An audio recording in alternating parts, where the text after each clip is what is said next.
Well, today is National Adjunct Walk-Out Day, so it's a nationwide event. Every school has its own unique circumstances and every instructor has their own individual story. But this is one day where we're trying to throw a spotlight nationwide on the situation with adjunct faculty in our schools.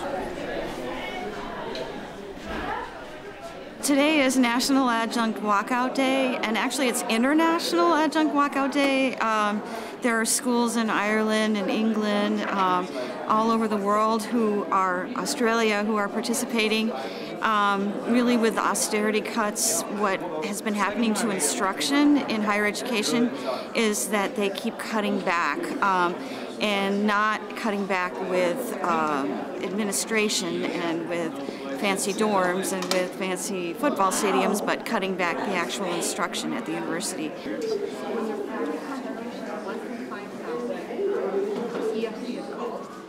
National Adjunct Walkout Day is a nationwide effort. The substantial number of teachers now at the university and college level are classified as contingent labor. That's this formal title, sometimes called instructors or adjuncts.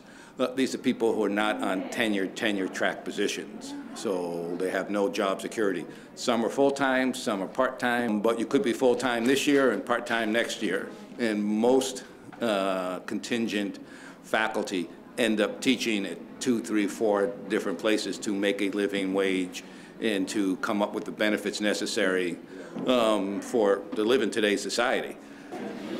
Yeah, at Northeastern, some of the main issues with adjuncts are job stability, and this comes from a lot of different sources. There's always fluctuations in enrollment, of course, but the administration can do things that exacerbate that, like canceling classes when they don't need to be canceled. So typically an adjunct instructor at Northeastern doesn't know if they're going to be employed next semester or not. And that sort of instability really affects a lot of the quality of people's careers. What's been happening here at Northeastern is that the instructors have been getting either cut down, their hours cut, or cut altogether. 126 faculty instructors' jobs have been cut in the last 4 years. And the number of, tenured is small that they've been adding as well. So -1 associate professors, -28 full professors. So adjuncts -83.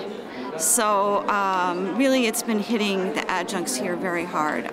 And people are very afraid to speak up or get involved because, if you're only hired every 4.5 months and your contract is based on that, then, it's very scary to get up and say something publicly without being afraid that there will be some kind of retribution in terms of your contract in the following semester. I think a lot of students don't actually know whether they're being taught by someone who's part-time adjunct faculty or full-time tenured faculty.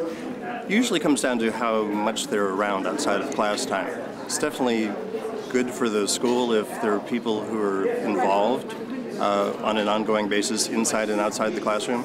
But a lot of adjuncts actually do offer that sort of service to their students as well. There are many adjuncts who would actually willingly participate in the different aspects of campus life. If you're an adjunct and you only come in twice a week, it's very difficult to have a voice in what's going on in terms of your curriculum, in terms of decisions about your department. So my own personal journey was I got involved in the faculty senate here, and I got involved in a working committee for the University Advisory Council, and I realized after literally years that they really weren't interested at all in having any sort of shared governance with a voice from the instructors here at Northeastern. So that was sort of my waking up call. So more and more adjuncts, instructors are organizing, pressing along with our allies, the tenure track faculty, students, community, to unionize Here at Northeastern Illinois, we are members of the University Professionals of Illinois, which is AFT local, which is all the faculty and professional staff and the librarians at Northeastern. So at Northeastern, we're slightly better off than in many other schools. Salary's a little higher, and we do have full benefits if you're a full-time instructor. But there's not job security. I've been teaching here for 15 years, and this year I had a cut put in on me, and I'm down to 75%. So that's a pretty substantial hit in my salary. And this is things that we're concerned about. And again, here, since we have a union, we're trying to strengthen the contract. We're in negotiations right now that would strengthen the contract. But that's here at Northeastern. Around the country, many adjuncts instructors don't have any protection. They can be teaching somewhere, win all sorts of teaching awards, and walk in one day and be told, sorry, no more classes.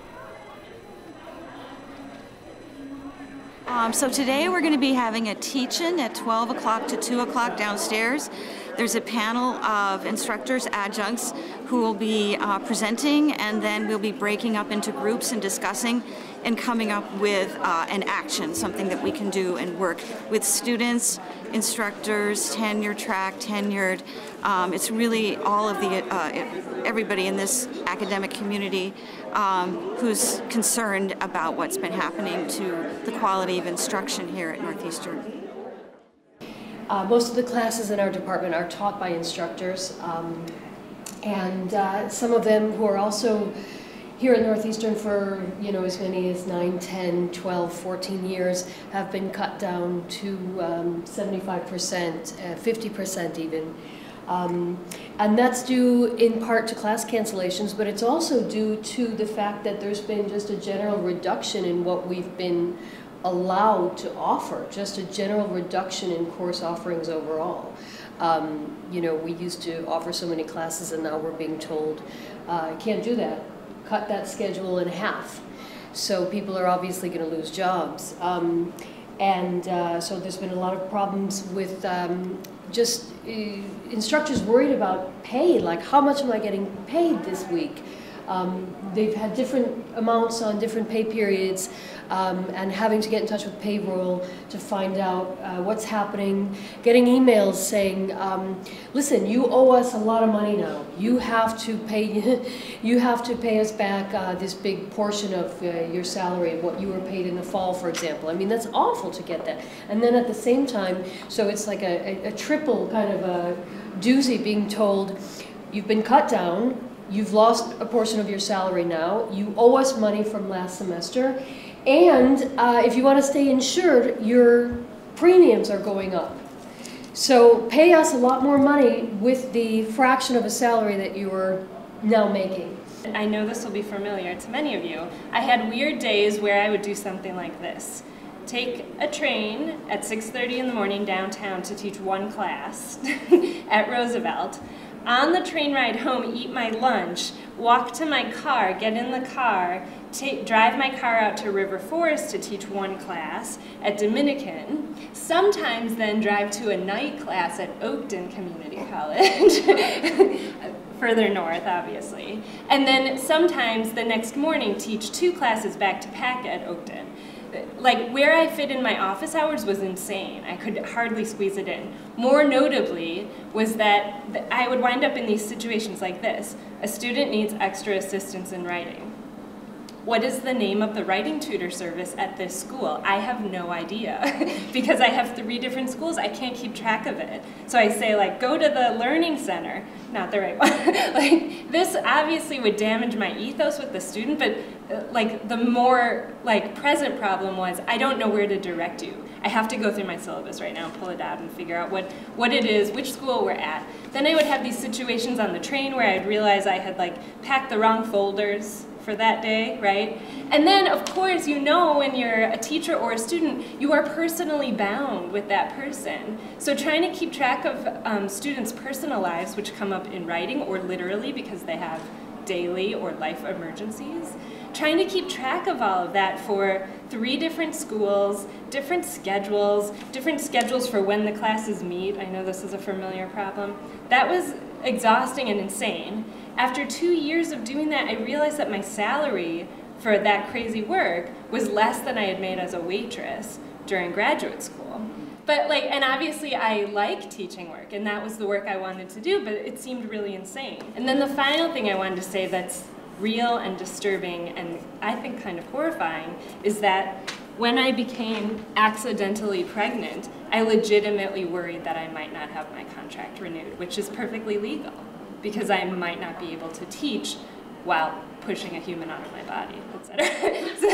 And I have a very strong, good department, but it was a real concern that I didn't know how to navigate. And HR at the time was very supportive, but they told me to not discuss my pregnancy until some, more movement was made. So that seems insane, right? That somebody could be accidentally pregnant and then lose their job.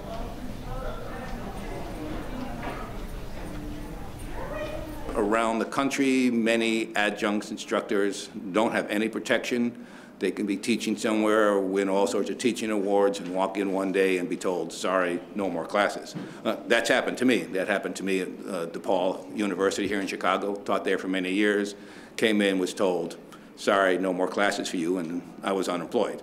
So this is a fear, and I have a PhD. Most of the instructors, adjuncts, have graduate degrees, PhDs, masters, and we spent a lot of time preparing to become faculty, and the universities just decided we're cheap labor. Just like cheap labor and the anti-worker attitudes around the United States from business, the corporate model has now taken over most universities and colleges, and they just look at us as cogs.